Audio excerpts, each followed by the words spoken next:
Hello everybody, today we are going to review the movie I, Frankenstein. I'd never actually seen this movie yet before, and I don't know why, because I actually really loved this movie.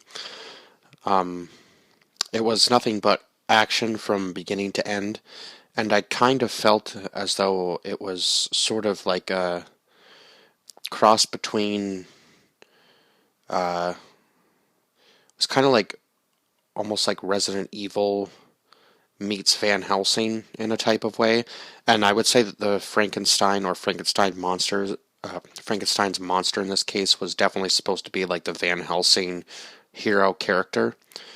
At the very beginning of this film, he is obviously created by Dr. Frankenstein. He then goes out and kills Dr. Frankenstein's wife, so Dr. Frankenstein begins to hunt him down.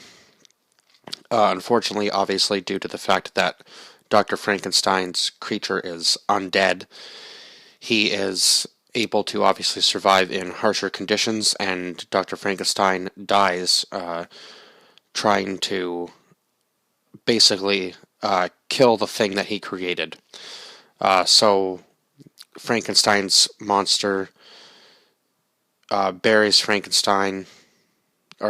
Dr. Frankenstein in a grave, I guess. I'm not really sure whether he buried him with his rest beside his wife or not. I guess it was more than he deserved, though, to have a proper burial. Anyway, you find out this demon Nibirius is tracking Dr. Frankenstein's monster because he wants him for his own, because he's trying to figure out how to create life the way that Dr. Frankenstein did. So now Dr. Frankenstein's monster is running away from the demons that are tracking him down.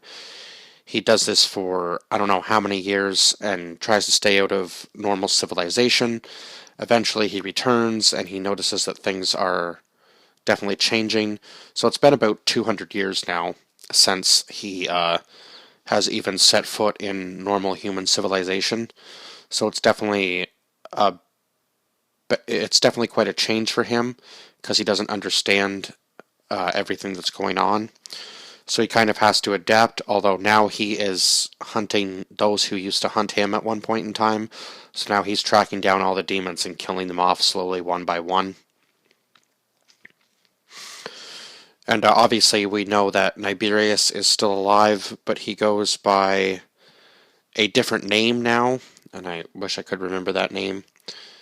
But he has this doctor working for him, and her name in the movie is Tara.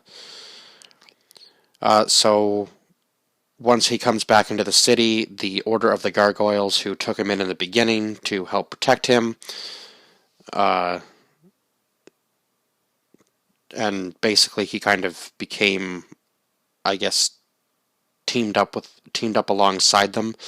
So now they're bringing him back in to basically say, hey, you can't just go around killing people because innocent people are dying in the process of what you're doing.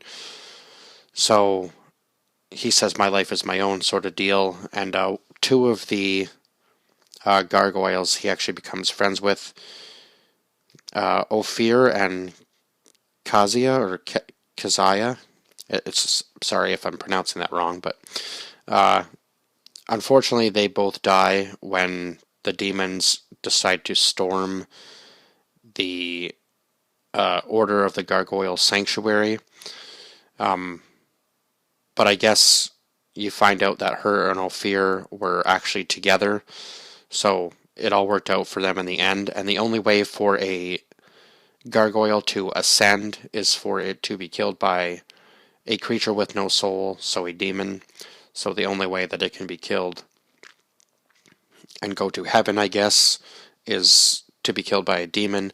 And obviously demons just descend, so it's kind of like an angel versus devil type situation, I suppose, but it's gargoyles and demons. But yeah, it was definitely a different spin on the whole Frankenstein story, I suppose. Rather than vampires versus werewolves, it was just gargoyles and demons, which I actually kind of enjoyed because it was a different take on the story, right? Rather than just the normal. and having Frankenstein's monster hunt them down and kill them, killing all the demons was actually kind of an interesting thing to do or add to that story anyway. So where was I? Yeah, so Kazuya and Ophir die. Eventually, you find out that, well, I guess we kind of knew from the beginning that the Gargoyle Order had the book that Dr. Frankenstein kept all of his records in as to how he created life. So the doctor working for Niberius, who doesn't yet know that he is Niberius, gets a hold of the book thanks to Niberius obviously trading the Queen of the Gargoyles for the book. And so she begins to work on her trials because they were able to bring a rat back to life using electroshock therapy, I guess, in a way. Anyway, so she finds out how to do it with a human, which is, I don't know, it was like 15,000 volts 3 different times, I believe, which would have been enough energy to bring back, reanimate a human, basically. What she doesn't know, though, is that Niberius has no, I guess by this time she does know that Niberius has a whole army ready to reanimate down below, and the demon souls will come back into those bodies, and basically he'll have an army.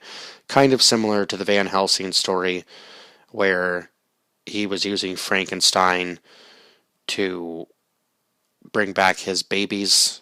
It was kind of that same sort of idea, although in this sense it's human bodies that are being controlled by demons.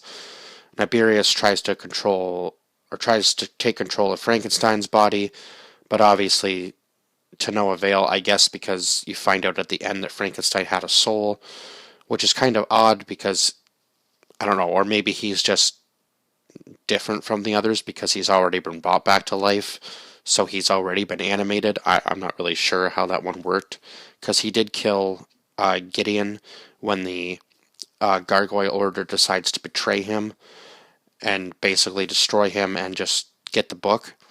Fortunately, he lives. Unfortunately, though, Gideon dies. He was probably one of my favorite characters as far as the gargoyles went, but unfortunately, I guess, if you betray,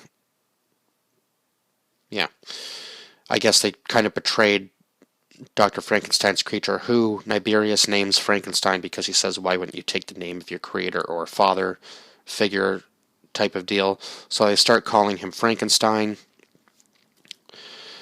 And so now I guess I can say Frankenstein. So Frankenstein fights Gideon, kills him. And then he leads the Gargoyle Order to Niberius's tower to take out all of the people that Niberius was going to reanimate into demons just before he tries to take over Frankenstein's body. Unfortunately, he can't because Frankenstein's already been reanimated. At least that's how I'm looking at it, because I don't see how he could have had a soul when he was able to kill Gideon, and the only way for gargoyles to ascend was for somebody without a soul to kill them. So, the gargoyles are successful in taking out Niberius's whole operation and destroying the entire castle almost that Niberius was in, and Frankenstein's able to kill Niberius as well in the process.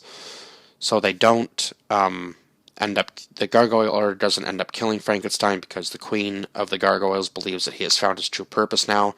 And I guess maybe, in a way, the Doctor or Tara was kind of now becoming slowly the bride of Frankenstein. So I guess that was kind of in a way she was, because there was some sort of connection there I guess as love interest as far as I was concerned.